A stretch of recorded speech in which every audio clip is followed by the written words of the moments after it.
देखिए जिसके नतीजे आए हैं, लेकिन नतीजे बेहद ख़राब देखने को मिला। हमने देखा है पूरे सेक्टर में तेजी। एसआरएफ के नंबर्स देखिए, केमिकल से जुड़ी कंपनी है, नतीजे थोड़े ख़राब देखने को मिले हैं। आपने देखा है क्या नंबर्स? और जिस तरीके से हमने देखा कि पूरे सेक्टर्स में बड़ी तेज़ी थी, अब जिस तरीके से प्रॉफिट देखिए, इनकम देखिए, उसमें कमी देखने को मिली है। एसआरएफ को कैसे देख रहे हैं आप? एफ के पास तीन मेजर डिविजन है। एक तो जो फ्लोरोकेमिकल का डिवीजन है, वहां पे भी हमने in terms of pricing weakness देखी है।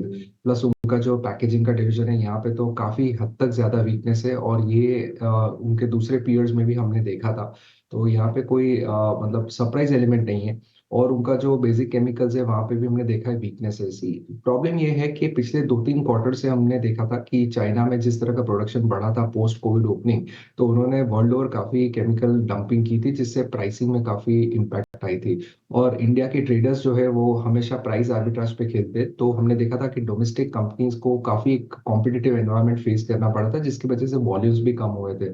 तो वॉल्यूम कम हुए थे, प्राइसिंग एनवायरनमेंट कम था, तो उस लिहाज से ऑपरेटिंग डीलेवरेजेस हमने देखी है, बहुत सारी केमिकल कंपनीज में एक्सपीरियंस हुई है। मुझे फर्स्ट लग रहा ऑफ है कि आने वाले 2-3 क्वार्टर्स वीक रह सकते हैं। लेकिन एसआरएफ जैसी कंपनी जो अभी भी काइंड ऑफ मुझे लग रहा है कि वैल्यूएशन के लिहाज से रिच है, अगर कोई ज्यादा करेक्शन आता है तो मुझे लगता है कि लॉन्ग टर्म के लिहाज से it's a fantastic company. 15,000 crore का कैपेक्स है आने वाले 3-4 साल में। अगर उसको थोड़ा टेपर भी करते हैं तो भी मुझे लग रहा है कि रेवेन्यू रन रेट और वॉल्यूम ग्रोथ जब कैचअप होगा, तो ये कंपनी शानदार रिटर्न देने में सक्षम रहेगी। लेकिन यहाँ पे वैल्यूएशन के कंसर्न से मैं अभी अवॉइड करूंगा। कोई भी गिरावट आती है कोई 10 to 15% की, तो definitely SRF is a very good company to own. Fintech के नतीजे बेहतर देखने को मिले हैं। हालांकि दिलचस्प बात यह है कि मैकवरी ने जो है ना, इसमें अंडर परफॉर्मेंस की रेटिंग रखी है। पार्थिव, मैं जानना चाहता हूं कि जिस तरीके से नंबर्स देखने को मिले पीवी फिनटेक के, कंपनी जो सीधे तौर पे जो है घाटे से मुनाफे में आई है। आप कैसे देख रहे हैं इस नंबर्स को, और आपको क्या लगता है यहाँ से कितनी तेज़ी देखने को मिल सकती है? किसी के पास है तो क्या करें?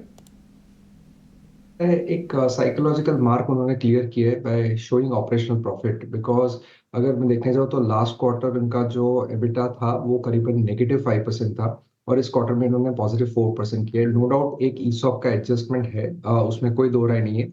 लेकिन जो पॉजिटिव्स है नंबर्स में से, कि जो उनकी जो रिन्यूअल्स हुई है पॉलिसी की, वहां पे आई थिंक जो प्रॉफिटेबिलिटी का एलिमेंट है वो काफी ज्यादा है।